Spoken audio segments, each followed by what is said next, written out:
The observation deck of station Kepler 442 offered a view that most species found unsettling.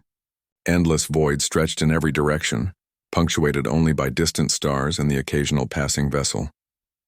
But James Richardson stood there every morning at 800 hours, coffee in hand, and waved at the deactivated Sentinel drone floating exactly 47 meters from the station's hull. "Still doing your human thing?" Aliana's voice crackled through the comm system. The Xanthari engineer had asked him the same question for 3 years straight. "Still doing my human thing," James replied with a grin, raising his hand toward the viewport. The drone, designated S-7749, had been dead for nearly a decade. A casualty of the Terminus War, it had drifted into Kepler 442's orbital path and become a permanent fixture. Station protocol deemed it too expensive to retrieve and too harmless to warrant destruction. So there it floated, a silent monument to a conflict that had ended before James even joined the Colonial Defense Fleet. Most species would have ignored it. The Xanthari were efficient to a fault. The Creeks found sentimentality wasteful. Even the usually philosophical Drevny saw no point in acknowledging non-functional machinery. But James was human, and humans did weird things. It started as a joke.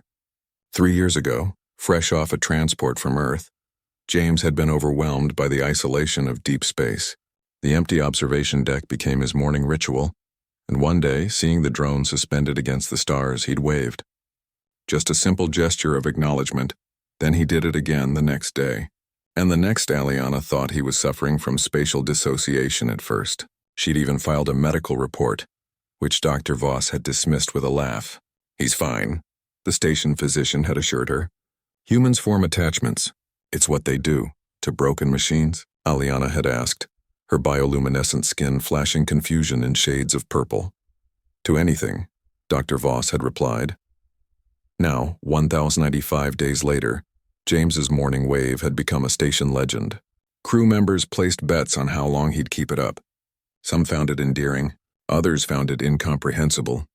But everyone knew about the human who waved at the dead drone. Today felt different, though James couldn't explain why. He pressed his palm against the reinforced glass, fingers splayed in greeting. "Morning, Sev," he said quietly, using the nickname he'd given the drone. "Beautiful day for floating in the endless void of space, isn't it?" Behind him, the observation deck door hissed open. Aliana entered, her long limbs carrying her gracefully across the chamber. At nearly 7 feet tall, with skin that shifted through the visible spectrum based on emotion, she was an imposing figure. But her voice held genuine curiosity.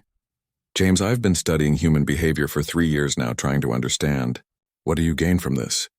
He considered the question, sipping his coffee. "Connection, I guess. Even out here, especially out here, it's important to acknowledge things. To say I see you to the universe, but it cannot see you back. It's dead, doesn't matter. The act of caring doesn't require reciprocation." He smiled at her confused expression. "Humans are weird that way."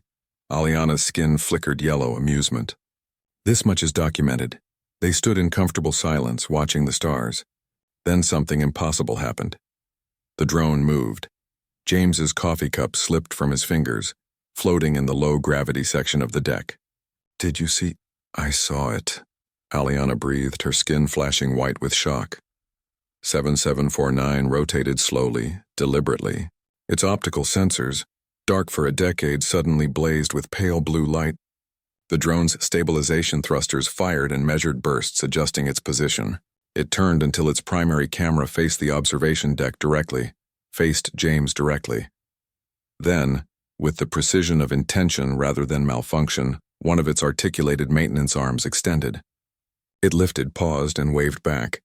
"That's impossible," Aliana whispered. "There's no power source. The core is dead. I've scanned it myself." But James wasn't listening. His heart hammered against his ribs as he raised his hand again, slowly.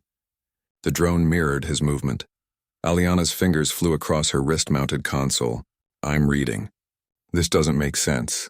There's energy in there, but not from any conventional source. It's like..." She trailed off, her skin cycling through colors too rapidly to interpret. "Like what?" James pressed. "Like it's been storing something, accumulating it, little by little." She looked at him with wide eyes. "James, how many times have you waved at this thing?" "Every day for 3 years, so 195 times. Aliana's hands trembled as she processed the data. Each time you waved, you weren't just moving your hand. The station's electromagnetic field, your body's bioelectric signature, your intention, all of it generated minute energy fluctuations. Individually meaningless, but over 3 years directed at the same point with the same consistency. I charged it with good morning waves. James couldn't help but laugh. It's not scientifically possible, but the data doesn't lie. Aliana's voice filled with wonder. Only a human would do this.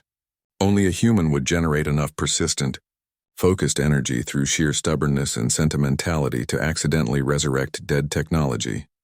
The drone waved again, this time with what James could only describe as enthusiasm. Its thrusters fired in a pattern that looked almost like a dance.